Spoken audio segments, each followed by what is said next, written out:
Sebetulnya ini adalah kabar baik ya, karena mereka yang tadinya rasa-rasanya tidak legal, tidak diakui sebagai pegawai lah kira-kira gitu, saat ini mereka sudah menjadi pegawai.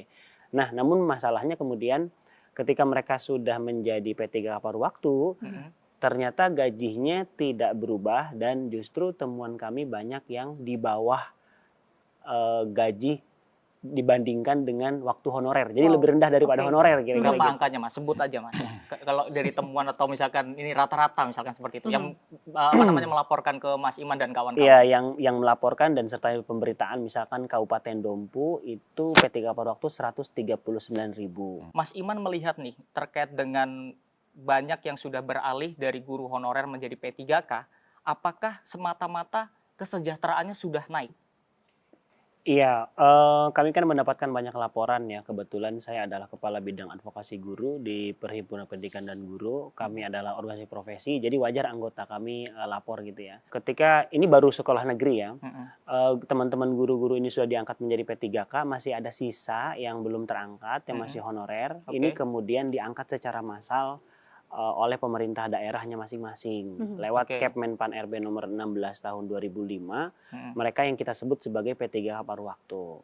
Sebetulnya ini adalah kabar baik ya, karena mereka yang tadinya rasa-rasanya tidak legal, tidak diakui sebagai pegawai lah kira-kira gitu, saat ini mereka sudah menjadi pegawai. Nah, namun masalahnya kemudian ketika mereka sudah menjadi P3K paruh waktu, ternyata gajinya tidak berubah dan justru temuan kami banyak yang di bawah gaji dibandingkan dengan waktu honorer. Jadi lebih rendah daripada honorer kira-kira Berapa gitu. angkanya Mas? Sebut aja Mas. Kalau dari temuan atau misalkan ini rata-rata misalkan seperti itu yang apa namanya melaporkan ke Mas Iman dan kawan-kawan. Iya, yang melaporkan dan serta pemberitaan misalkan Kabupaten Dompu itu P3K paruh waktu 139.000.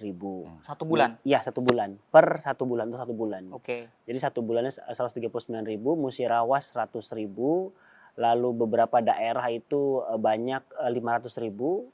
Lalu juga ada yang di bawah 100.000 juga ada, misalkan di daerah Jawa Barat, kabupaten, saya lupa namanya, itu 55.000 dipotong BPJS, jadi tinggal 15.000 per bulan. Di Jawa Barat itu ya? Baik. Jawa Barat. Padahal betul. ini kita belum melihat ke daerah 3T, masih ada di Pulau Jawa ya, Alfat? Ada di Jawa Barat, Elisa. Benar, tapi ini sangat miris kalau kita mendengar angka ini. Kalau kita kepala lu, dari hasil koordinasi dengan mitra di lapangan juga Pak, dari Komisi 10, real nggak kondisi seperti yang disampaikan Mas Iman tadi? Ya memang kita menemukan juga hal-hal yang disampaikan oleh Mas Iman tadi, bahwa hari ini ada regulasi yang mengangkat P3K penuh waktu, P3K paruh waktu.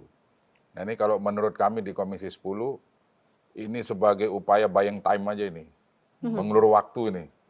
Nah, maksud saya seperti itu. Jadi oleh sebab itu fenomena di lapangan ini harus segera kita tuntaskan persoalannya. Dengan cara apa? Pertama regulasinya harus kita buat sedemikian rupa. Apakah masih layak hari ini manajemen guru itu dikelola oleh pemerintah daerah? Kalau pertanyaannya itu, maka saya termasuk orang yang pesimis. Kenapa? Karena hari ini saja, Mbak Elisa, TKD ke daerah itu kan dipotong.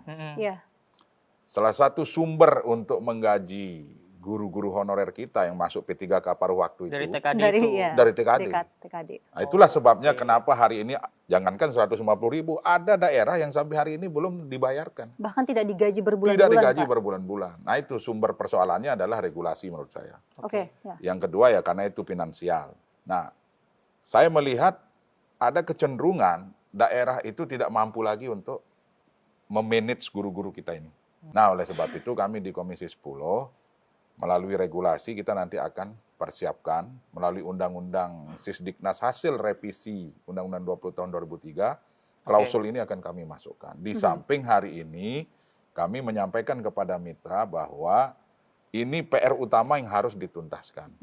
Nah, bagaimana mitra mencari kreasi, mencari inovasi, menyampaikan kepada Presiden melalui Menteri Keuangan agar persoalan ini tidak boleh berlarut-larut, harus segera dituntaskan.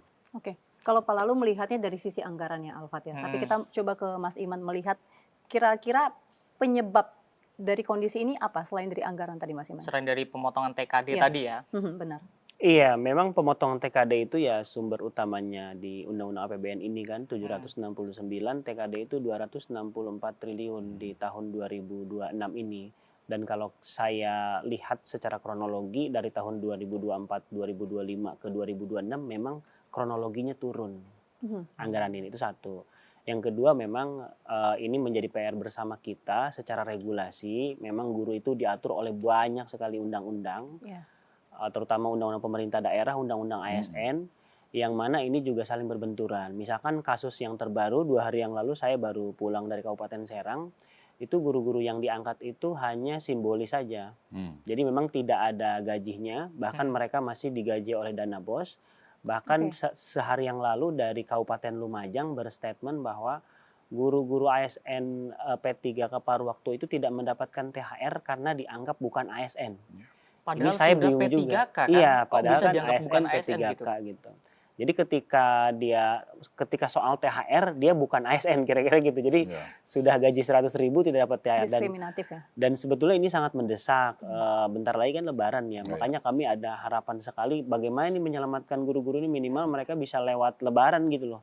Dan ini saya kira di beberapa daerah belum ada kabar baik. Makanya pemberitaan tentang guru honor akan tetap naik karena guru-guru ini tetap curhat di sosial media karena mereka tidak punya jaminan lagi nih. Bahkan Lebaran pun mereka tidak terjamin. Itu yang kami harap harus ada penanganan gerak cepat ya dari pemerintah untuk itu. Nah, Pak Lalu melihat tadi dari temuan Mas Iman, Pak, ini sudah P3K. Tapi di saat ada hal-hal yang memang seharusnya menjadi haknya, apalagi sebentar lagi juga Lebaran, tapi tiba-tiba seperti kabur gitu Pak, nggak ada kepastian untuk mereka mendapatkan THR. Mengapa hal-hal ini masih terus terjadi Pak? Apakah ini tidak sebagai sebuah pelanggaran undang-undang Pak? Sedangkan P3K adalah salah satu dari jenis kategori ASN gitu Pak. Iya, jadi regulasi yang tumpang tindih itu mengakibatkan birokrasi di daerah menjadi semrawut. Nah, kenapa saya katakan semrawut? Karena daerah itu bingung nih mau landasan hukumnya apa? Undang-undang guru dan dosen, undang-undang ASN, kemudian undang-undang pemerintah daerah. Di satu sisi undang-undang Sisdiknas ada sebagai payung hukum. Nah, kami hari ini di revisi undang-undang Sisdiknas itu mengkodifikasi undang-undang guru dan dosen, undang-undang pendidikan tinggi dan undang-undang Sisdiknas itu sendiri. Melihat fenomena yang banyak terus terjadi ini, sehingga kenapa revisi ini kami tidak segera atau tidak buru-buru ya, karena persoalannya ini berkembang di lapangan. Nah, oleh sebab itu masukan dari P2G tadi, kemudian teman-teman yang lain, para pemangku kepentingan di bidang pendidikan ini masih sangat kami butuhkan. Nah, isu yang terus bergulir hari ini adalah tentang kesejahteraan guru. Ini nggak bisa dibiarkan hanya menjadi isu saja. Harus kita tuntaskan. Ya kan? Harus kita tuntaskan. Caranya seperti apa ya? Kita duduk bareng aja. DPR, Kemdikdasmen, pemerintah daerah, mari kita termasuk Kemenpan RB. Mari kita cari solusi yang paling pas agar tidak ada satupun rakyat kita, termasuk guru yang saya maksud di sini, agar tidak ada satupun yang hari ini statusnya tetap memberikan pembelajaran, tetap memberikan proses belajar mengajar, itu terlupakan oleh negara. Kalau misalnya daerah sudah tidak mampu, ya sudah sampaikan saja kepada pemerintah pusat, agar di pusat ini dihitung kembali, dihitung kebijakan anggarannya seperti apa, kemudian ketika pemerintah daerah rata-rata mengatakan tidak mampu mengurus guru, tarik saja manajemen guru ini di pemerintah pusat. Kalau ditanya apakah anggarannya ada? Ada kok. Kami di Komisi 10 sudah punya skemanya. Mampu Pak, itu. pusat Pak? Insya Allah mampu. Mampu ya Pak ya? Mampu. Nah, kita mau tanya ke Mas Iman nih, karena memang tadi ada sedikit dari Pak Lalu bahwa rekrutmennya akan ditarik ke pusat. Nah, harapan dari guru-guru yang didapat nih dari P2G ini bagaimana Mas Iman? Apakah sama ini perspektifnya? Iya, memang kecenderungannya kalau guru ditarik ke pusat lebih banyak positifnya. Pertama soal tadi rekrutmen dan distribusi. Kami punya pelajaran penting bagaimana rekrutmen guru seleksi P3K di Kabupaten Langkat itu bermasalah sampai disidangkan. Ternyata pejabat daerahnya itu sampai terbukti korupsi dan melakukan kecurangan. Jadi memang untuk seleksi dan distribusi saya kira itu harus terpusat. Karena kami dari P2G sendiri memang punya usul agar ke depan untuk rekrutmen guru itu adalah model sekolah kedinasan, ikatan kedinasan.